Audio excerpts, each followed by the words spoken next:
Good evening and welcome back to Reading the Scriptures. I'm Brian. Thanks for joining me today. We are continuing on with the adventures of Paul here, and let me tell you, this is quite the story.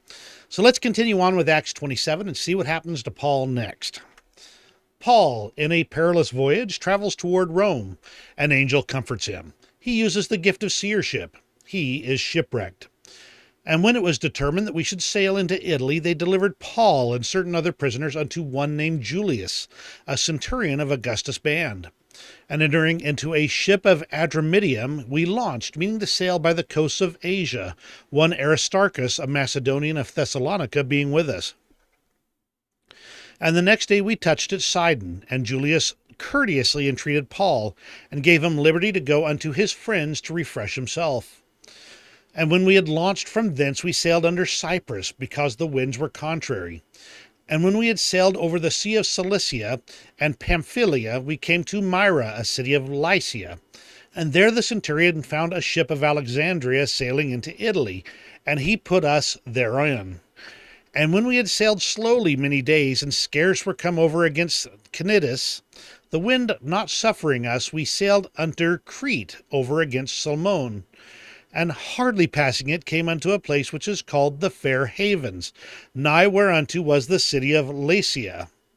Now when much time was spent, and when sailing was now dangerous, because the fast was now already past, Paul admonished them, and said unto them, Sirs, I perceive that this voyage will be with hurt and much damage, not only of the lading and ship, but also of our lives. Nevertheless, the centurion believed the master and the owner of the ship more than those things which were spoken by Paul. And because the haven was not commodious to winter in, the more part advised to depart thence also, if by any means they might attain to Phenice, and there to winter, which is in haven of Crete, and lieth toward the southwest and northwest. And when the south wind blew softly, supposing that they had obtained their purpose, loosing thence they sailed close by Crete. But not long after there arose against it a tempestuous wind called Euroclydon. And when the ship was caught and could not bear up into the wind, we let her drive. And running under a certain island, which is called Clauda, we had much work to come by the boat. Which when they had taken up, they used helps undergirding the ship, and fearing lest they should fall into the quicksands, strake sail, and so were driven. And we being exceedingly tossed with a tempest, the next day they lightened the ship. And the third day we cast out with our own hands the tackling of the ship. And when neither sun nor stars in many days appeared, and no small tempest lay on us, all hope that we should be saved was then taken away. But after long abstinence, Paul stood forth in the midst of them, and said, Sirs, ye should have hearkened unto me, and not have loosed from Crete, and to have gained this harm and loss. And now I exhort you to be of good cheer, for there shall be no loss of any man's life among you, but of the ship. For there stood by me this night the angel of God, whose I am, and whom I serve, saying, Fear not, Paul, thou must be brought before Caesar, and lo, God hath given thee all them that sail with thee. Wherefore, sirs, be of good cheer, for I believe God that it shall be even as it was told me. Howbeit we must be cast upon a certain island.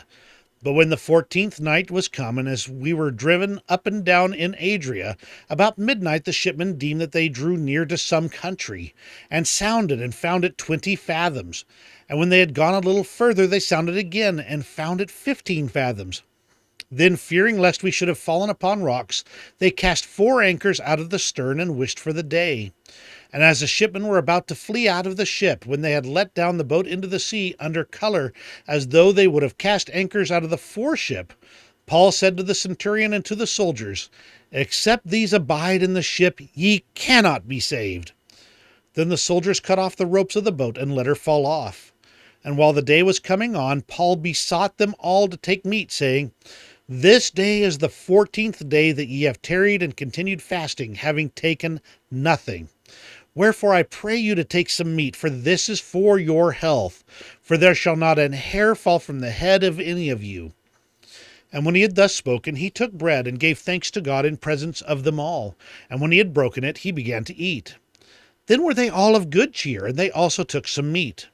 And we were in all in the ship 260 souls. And when they had eaten enough, they lightened the ship and cast out the wheat into the sea. And when it was day, they knew not the land, but they discovered a certain creek with a shore, into the which they were minded, if it were possible, to thrust in the ship. And when they had taken up the anchors, they committed themselves unto the sea, and loosed the rudder bands, and hoised up the mainsail to the wind, and made toward shore. And falling into a place where two seas met, they ran the ship aground, and the forepart stuck fast and remained immovable, but the hinder part was broken with the violence of the waves. And the soldiers' counsel was to kill the prisoners, lest any of them should swim out and escape. But the centurion, willing to save Paul, kept them from their purpose, and commanded that they which could swim should cast themselves first into the sea and get to land, and the rest, some on boards and some on broken pieces of the ship. And so it came to pass that they escaped all safe to land.